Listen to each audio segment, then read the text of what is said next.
guys doing? Before we start, I know this is probably hearing from a defensive coach, probably crazy, but I want to give a special shout out to Ashton Hollins, right? Ashton Hollins was on a look team on Tuesday and Wednesday.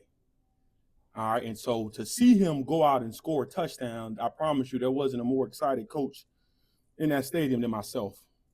Okay, because I think in this day and age now, right, the look squad, especially when a young man obviously want to get in a game, the look squad can be challenging sometimes, right? Because I think everybody believes they're a starter, and so to see him give a great look, and then obviously he was flipping back and forth between giving a look and going on the offensive side of the ball, to do what he did and the look that he gave. I mean, it was awesome. And to see him go in the game and catch a touchdown, it was even that much more special. And so I just want to give a shout out to him.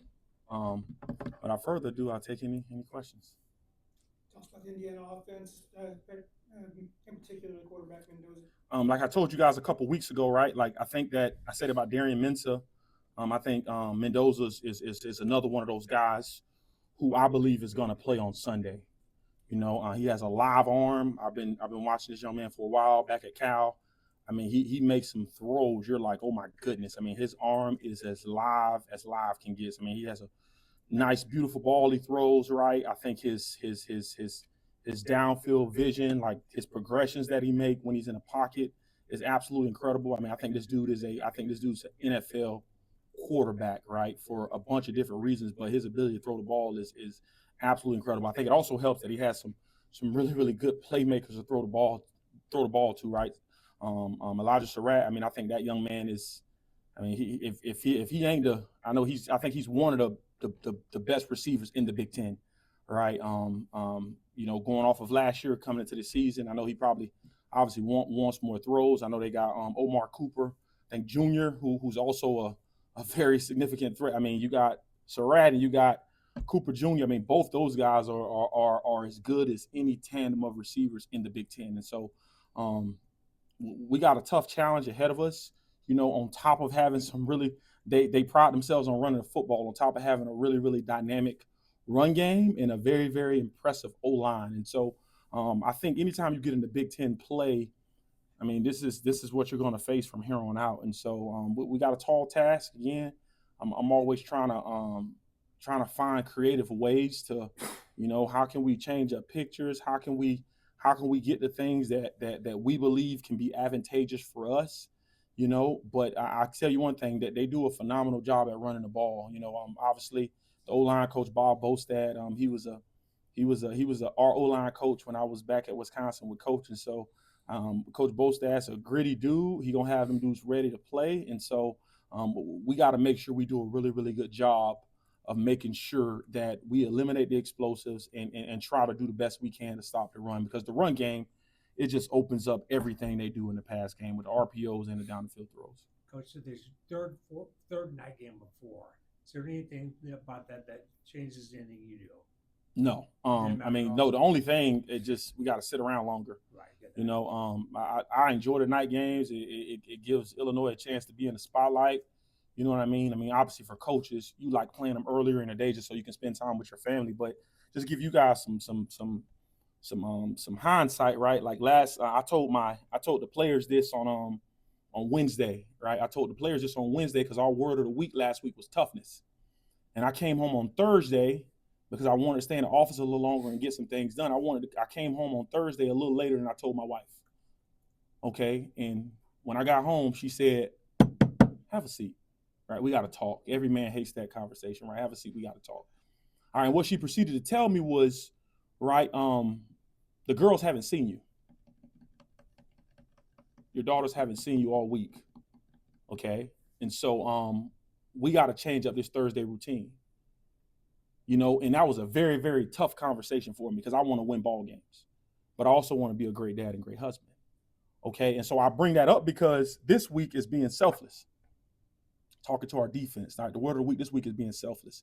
And I went on to talk to our guys about, sometimes people that care about you and love you, they got to have hard conversations with you. That was a hard conversation, right? And I was, as men, we try to ignore things, but that she needed to say that, and taking that into consideration, obviously being able to spend more time with my babies. But that's the only thing that a night game does. It just limits me the ability to play a game early, get home, and spend time with them. You know what I mean? So that's probably the biggest thing, you know. But no, man, I think just overall, like I enjoy the night games because it puts us in the spotlight. It allows us to showcase some things, you know, just Illinois football and brand as a whole. But you know, at the end of the day, it's a football game. Play it when we play it, you know. And you look at kind of the different pairings you've had in the secondary. We talked about Miles and Star and just down the line. How much do you think you put on tape to maybe make opposing offenses give pause to what you're actually going to? Yeah. I think we put a lot of things on tape to try to get them to prepare for things, and maybe they see it, maybe they don't, you know. And so I do know this, right? And I told you guys this a couple weeks ago. Every game plan is going to be a tad bit different. You know, I mean, this team does a really, really good job at running the football, right? Well, it's going to be probably a little different than the Duke game plan, right? The Duke game plan, they love to throw the ball vertically. You know what I mean? And so, like, trying to slow down or eliminate what they're really, really good at, right, and just be able to play sound, fundamental football, and at the end of the day, trying to keep them out of the end zone is the most important thing to me, man. I just think I think we got the players that are competent and capable enough to get the job done.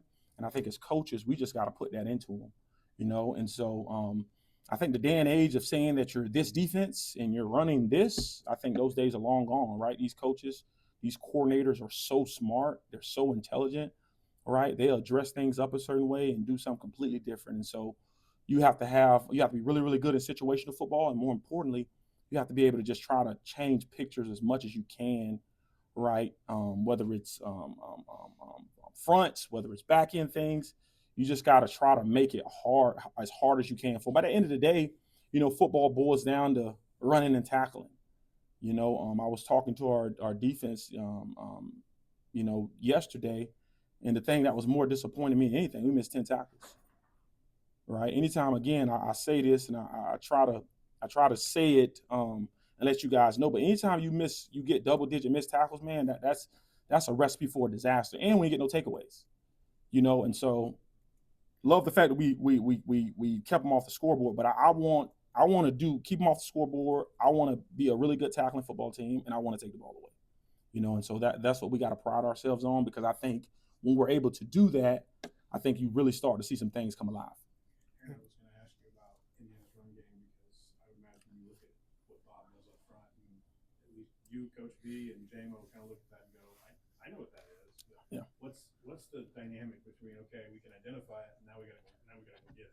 Yeah, you know, obviously Coach Bolad is with a completely different offensive staff, you know, but I mean, I think it's one thing identifying some of his other things, how to be able to stop it. You know, they got an incredible looking offensive line. Those guys play physical, right? You can tell they're well coached, you know, and what they do up front, right? And how they climb on the second level and how they double team guys. And so again, like, I think at the end of the day, you know, obviously being a player, you know, I probably don't have as much insight as Coach B and Coach Jameson, just because they were on the coaching side of it. But man, I am really, really excited for this opportunity. I'm really, really excited to want to see Coach Bolad.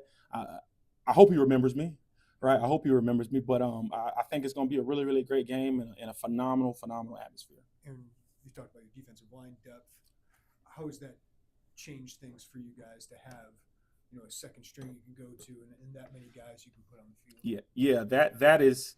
I really believe that's a secret sauce. You know, like, you can have whoever you want to have on the back end, right? But when you can roll guys through and the level of play doesn't drop up front, I mean, I think you got something special, right? I think Coach Jameson played like 8 or 9 guys on the D-line the other night, which was awesome, right? Funny enough, Angelo McCullum was one of our defensive MVPs, which, I mean, he played extremely well, you know. And so credit to Coach Jameson. You know, he does a really good job in trying to rotate those guys, keep them fresh. But we just got, like, I really believe what separates us from this year as opposed to previous years, you know, the difference between the ones and the guys that were behind them, right? There was a significant difference there. And I think now, right, again, I call these guys 1A and 1B. I don't think the drop off is as nearly as close as it has been in the past. Not to take none away from the guys who were behind them, but I just think that speaks to, right, the evaluation process in our recruiting staff. That speaks to how we hit the portal, right? Credit Coach B and how he sees things, right? Credit Coach Jameson and going out and getting those players, and that allows me as a coordinator to do my job, right, and really put a lot on those guys up front, because I know I got a guy in Coach Jameson that understands what we're trying to get done. What stood out to you about JoJo in the first 3 weeks, just moving back inside this year? Yeah, I think JoJo he has a different gear. He's so dynamic. He's not always perfect, but he's so dynamic. He runs extremely well, right? Because he's been able to play on the edge, right? He rushes it was a very subtle play. You guys may not have seen it, right? But it was a pass rush that he ended up the quarterback ended up getting flushed out of the pocket. But to watch that clip, and although JoJo didn't sack the quarterback, but like for him to be able to be on the ball and off the ball in the box, I mean, he's just so diverse, man, in what we ask him to do. And I think, JoJo, you start to see JoJo's career come to fruition because JoJo's got a coach that believes in him. I think with what Coach Archie's doing with that room and Coach Matt Ellerbrock is doing with that room, it's been absolutely incredible. I mean, those guys are they're coming up here salivating, wanting more info, right? Because there's such a strong connection and such a strong relationship. And I say we didn't have that in the past, but I'm just saying, I think when you get players who haven't played as much to start playing at a really high level, right? Well, their ability level hasn't changed, right? It's typically because there's a connection there that supersedes their skill set, right? And if I know as a player that you care for me beyond X's and O's, what I would do for you is through the roof. You know what I mean? And so I think you're starting to see that, right? And then with more plays, the more plays that he plays, the better he's going to be, man. I'm really excited for JoJo this season, right? Moving forward with him, man. But I'm just excited for Malachi Hood, right? How about Grant Beerman?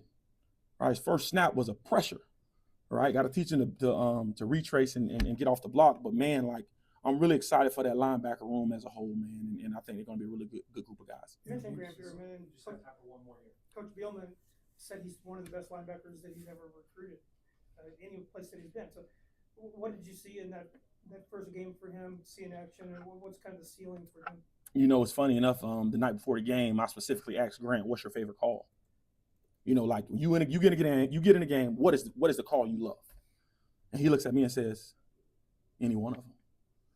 Confident can be, and as a coordinator, I'm like, dang, this dude got a little something to him, But what I saw Friday night, I think is just the tip of the iceberg for that young man. Obviously, right, Coach can speak to it because he's recruited some really, really good linebackers, but he's long, he's athletic, he runs like a deer, and he will hit you, and that young man being in a room with Dylan Rosiak, Kaneno Odeluga, Malachi Hood, JoJo Hayden, right, Krutz, all of them are a little bit different, and he's just a sponge to everything that's being taught in that room. He's a sponge to his teammates, and to see him get out there and flash and do some things, it was really, really exciting to see, and obviously his future is as bright as can be.